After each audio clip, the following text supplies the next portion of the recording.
welcome back to the channel. Today we'll be taking a look at the Honda Naked bike, ranked by power. Number 5. CB300R. If you're new to the motorcycle lifestyle, there's no better place to start than with one of the best naked beginner bikes on the market. Designed to resemble its bigger, more powerful siblings, the CB300R is a compact neoclassic street fighter. Housing a liquid-cooled thumper for a heart, with 31 horsepower on tap, this bike will never get away from you. Its relaxed seating position, relatively low seat height, 31.6 inches, and tame around-town manners make it an ideal starting point, too. Regardless of whether you're a new rider or someone returning to the sport after years of absence, the CB300R is unlikely to scare you off and make you feel always in control. And once you've moved past the beginner stage and decide to move up in power and displacement, you'll know exactly what to expect from Honda's other naked offerings. Number 4. SCL 500. Hoping to capitalize on the latest scrambler craze, Honda took the ever-popular Rebel 500 platform and restyled it as a more upright naked bike. The results are fantastic. Drawing on its rich off-road history, Honda delivered a retro urban scrambler that's able to compete with Royal Enfield's Scram 411, as well as Triumph's Scrambler 400X. Is it good enough to ride off-road? Only maybe, as it is more of an aesthetic exercise. But it does come with dual-purpose rubber and an elevated exhaust, so you can chart deep water bodies. The SCL 500, if done right, should get you through gravel, dirt, and grass with no issues. However, keep in mind that the ground clearance is a relatively low 6.1 inches, meaning tackling any highly technical areas would be ill-advised. Number 3. CB500F. Keen on a Honda 500 naked, but the scrambler looks of the SCL 500 are a turn-off? Then, this is the Honda option for you to consider. The decidedly more modern-looking CB500F is a naked based on the CBR 500R sports bike. As with a lot of naked bikes, the sports platform of the CBR 500R was put on a diet. Fairings were shed, clip-ons were replaced by a flat bar, and out came a perfectly serviceable commuter. The best way to describe the CB500F is that it is sensible. Sure, it's not flashy like the Kawasaki Z500, or as loaded as the CF Moto 450 and K, but it does provide similar mechanicals.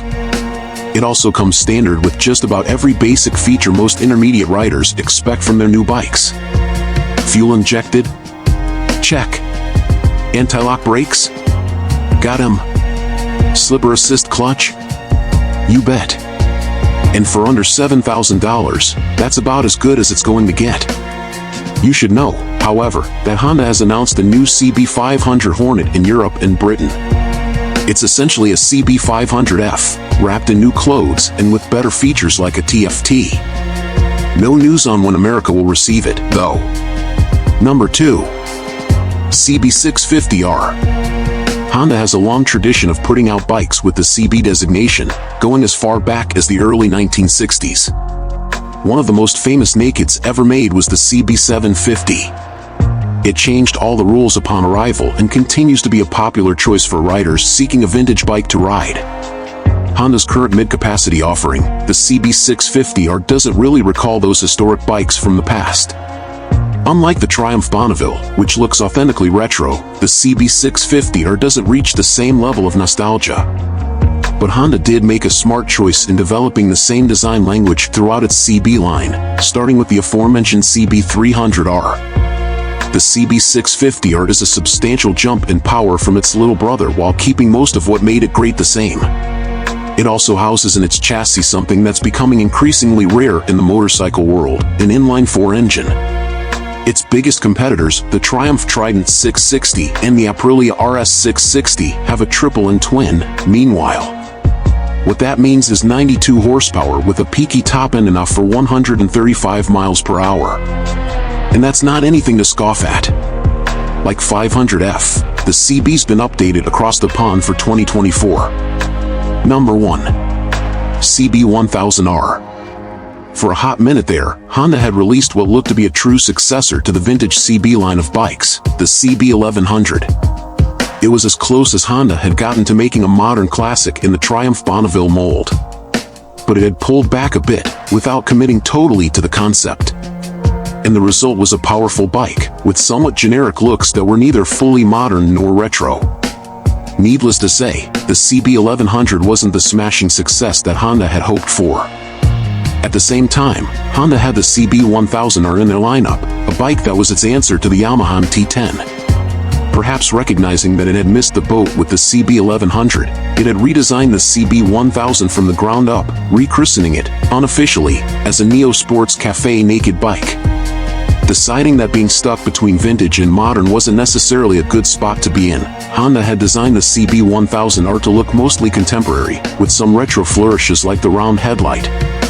It was a smart stylistic decision, an antithesis to the divisive, futuristic looks of the MT-10. In the end, Honda succeeded in creating a stylish, powerful, and comfortable leader-class naked people love worldwide.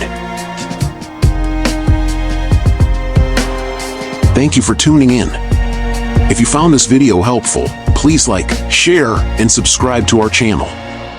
For more detailed content and updates, click the bell icon. Your feedback is valuable, so leave your thoughts in the comments below.